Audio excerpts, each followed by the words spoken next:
Hi guys, in this tutorial I'm gonna show you how to clear cache in Telegram app to save space on iPhone. So this is my iPhone device, so let's start. So first of all you have to open your Telegram app. So let me open mine. So here is my Telegram app. Let me tap on this to open it. You can see guys it's opened, and after that you have to come to this bottom menu, and then you have to tap on this settings, this gear icon. So let me tap on this. And after that you have to tap on this data and storage, and then you have to tap on this storage usage.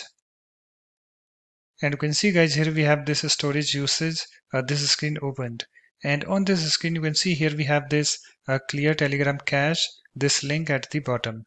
So you have to tap on this clear Telegram cache. Let me tap on this, and I have this pop-up, and here we have this clear this link. So you have to tap on this. Let me tap on this clear this link, and you can see here we have this message 18.1 megabytes freed on your iPhone.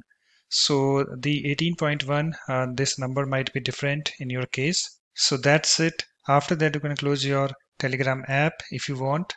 So I want to close this. Okay. So thanks for watching. If you like my videos, please support this channel by subscribing to it. Thanks. Bye bye.